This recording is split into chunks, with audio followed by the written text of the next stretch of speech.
Welcome to this live reaction on Substack, Revista de la Liga, with Graham Hunter. Today I'm here sharing with you what I just saw in Seville at the Estadio de la Cartuja. 5-3 was the final score, if you didn't see the game.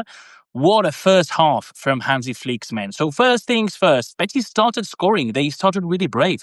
It was an impressive performance by Pellegrini's men in the opening minutes, but Barcelona, as they usually do, they concede first and then they do the comeback. They are the comeback kings in La Liga right now. Ferran Torres scoring 2 goals in 3 minutes in the opening 13 minutes, and then they scored 2 more, and 4-1 was the score at halftime. It was incredible what we were witnessing. Then the 5th goal with Lamine from the penalty spot, I think that put the game to bed. And in the last minutes, Betis scored twice. So let's go step by step. Let's start analysing that lineup from Hansi Flick, because a lot of people were surprised. First of all, hello, Kelvin. Hello, John. Hello, Jack. Hello, Phil. Hello, Trev. Nice to have you all here.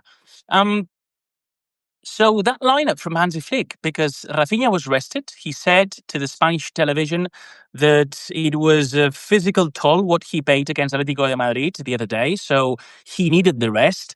And we saw Gerard Martin and Cubarsí as the pair of centre-backs, something we see lately, and it's working for Hansi Flick. It's another experiment that it's working for the German coach. We've seen, again, Eric Garcia in midfield, which worked too. And we saw the most interesting thing, in my opinion, which was Lamine Yamal as number 10.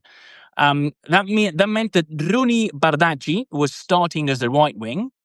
And that, I think, was a shocker for the Betis defenders, because those associations between Lamine Yamal and Pedri in the middle of the pitch, attracting every single Betis defender, creating all those spaces to attack, especially for Rooney, that eased things for Rooney very, very much. Rooney with that assist, wonderful assist for Ferran Torres, wonderful finish for Ferran too. The amazing goal that Rooney Bardghji scored. It reminded me to the goal that Lamine Yamal scored at the Santiago Bernabeu. It's nearly all good news for Hansi Flick. But again, that experiment as Lamine playing as number 10, playing with Pedri, it was quite impressive. Gerwin says that penalty was ridiculously harsh, right? I don't understand handballs anymore. Luckily for the referee, the game was probably over. It was 4-1 for Barcelona, and then the VAR intervened. Marc Bartra throws himself on the floor. It's Rashford shooting on target. It hits his body, and then it hits his arm. It is true that Bartra has his arm like this from the very beginning of the play, but he's throwing himself towards the floor. You need to understand how football works, how human body works. You cannot throw yourself on the floor without your arms. If it hits his arm, penalty, no discussion. But we were told that it comes from your body and it hits your arm, unless you want to hit the ball with your hands. And it's not Bartra's case. Bartra couldn't believe it. So that was probably the big controversy of the game. But again, it was 4-1 when that happened. But I just said it. I don't understand handballs anymore. I don't understand the rules. Maybe that was right. But if that is considered to be right, the ones making those rules haven't played football in their entire lives. I'm sorry. We can't have that. But going back to those performances. So we've mentioned Lamine. We've mentioned Pedri. Barcelona play different since Pedri has returned. They were struggling without him. And suddenly he's back. Best performance we've seen against Atletico de Madrid. Best first half we've seen this season against Real Betis. And it's all with something in common, which is Pedri on the pitch. Because when Barcelona were 2-1 up, they started to panic a bit. There were some mistakes made by some defenders and some players. And it was Pedri with the control of the game. He put the timing right, the tempo, making the right decisions, wanting the ball. And that's why Barcelona need Pedri so much. He's probably the most crucial player for the Catalans. And those two unexpected protagonists for Hansi Flick, Gerard Martin and Eric Garcia, right now 2 of the best players on the pitch. Who would have said that at the beginning of the season? Because Hansi Flick desperately was looking for a pair for Pau Cubarsí at the back, who's not enjoying his best season. but he's still very young and he can learn. He was incredible with Inigo Martinez. Inigo left and he said, I need a left-footed centre-back. Andreas Christensen is not there yet. So he said, why not Gerard Martin? And that is kudos to Hansi Flick, because I perfectly remember myself going to the games and watching Gerard Martin live and thinking, does he have the quality to play for the first team at Barcelona? I had my doubts, I have to admit that. And Hansi Flick has proved why I'm here, and he's there because his performances as centre back are quite astonishing. And then we need to talk about another name, Ferran Torres. Hat trick today against Betis. In Seville, Lewandowski hasn't played a single minute. And all this comes from the last game against Atletico Madrid, in which Lewandowski was probably not the best player for Barcelona, let's put it like that. He missed that penalty. So there's a big question mark right now. I don't know if you want to participate on that, but especially you, Barca fans that are watching, who should be the starter right now as the number 9? Lewandowski or Ferran Torres? I think it's interesting. Hello, Dara. Hello, Ian. Hello, Sean. Nice for you to join us doing this post reaction. And then there's another aspect we could also talk about, which are, once the game has been put to bed, 5-1 up, what does Hansi Flick do? And I think that was an interesting subject, because understanding that the next game in the Champions League is against Eintracht Frankfurt, it's a key game for Barcelona in Europe, because they need to improve and they need to win the 3 games they have left just to have options to end top 8. And that is very important nowadays, to end top 8, because you avoid 2 extra games to be played in those qualifications for the last 16 rounds. So I wanted to see which players were rested once the result was 5-1.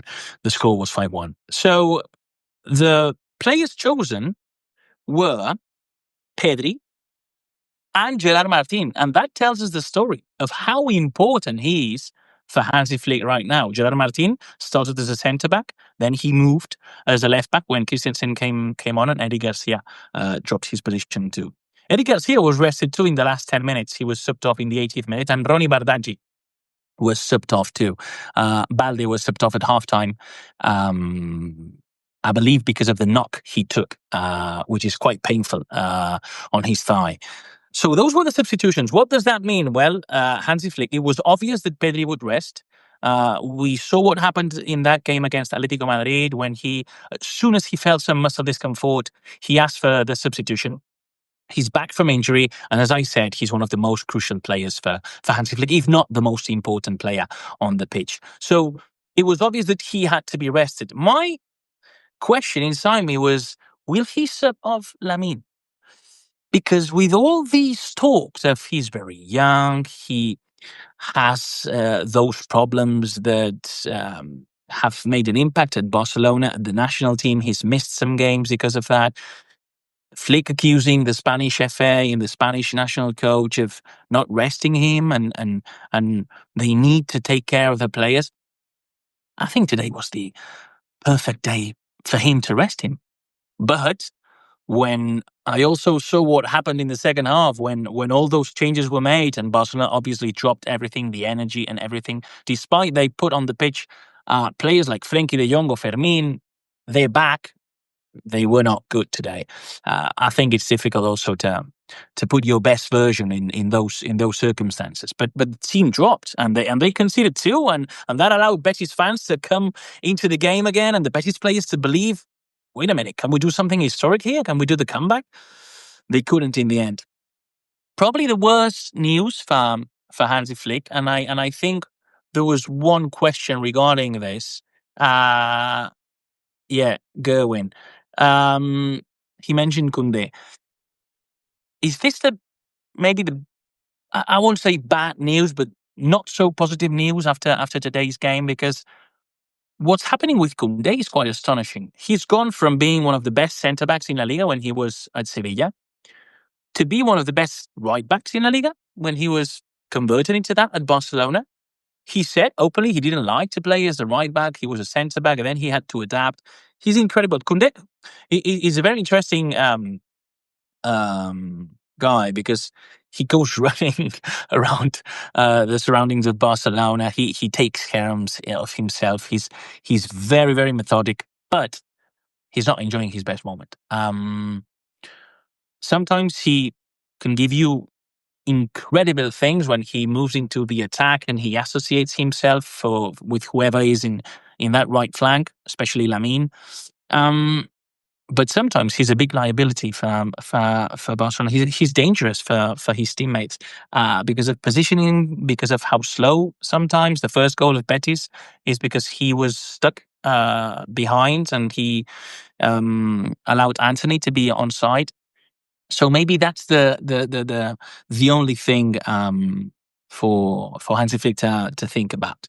So to sum up, Barcelona very impressive today, especially in that first half, which they nearly put the game to bed, and they did that without Rafinha, without Lewandowski, without Fermin, without Dani Olmo, without Frenkie de Jong. They did that the day that Hansi Flick put on the pitch a team that, as an average, they were 23 years old. That means that's the youngest team Barcelona has ever started with in La Liga for the last 95 years. The youngest in the last 95 years. And then the substitutions with Jofre Torrens, and there were 4 youth team players on the pitch against Betis. That tells us a story also about what Hansi Flick is building. So, to end this, there are fantastic news for Barcelona fans, exciting news for Barcelona fans, as last season's Hansi Flick Barcelona seems to be back. We've seen that against Atletico de Madrid. We've seen that today against Real Betis. 2 difficult opponents because we knew what type of game we were expecting. 2 teams that just attack, and attack. We were expecting goals. I don't know if we were expecting 8 goals, but it's been awesome. So that's good news for Barca fans. It's frightening news for the rest of the fans. Because if Barcelona are already at their best again, in a strange season for them with the injuries, with the changes, are they the main candidates to win La Liga again? We'll find out. A lot of pressure tomorrow for that game for Real Madrid at home against Celta. 9 p.m. Central European Time. We'll see what happens. Thanks for joining. It's been a pleasure.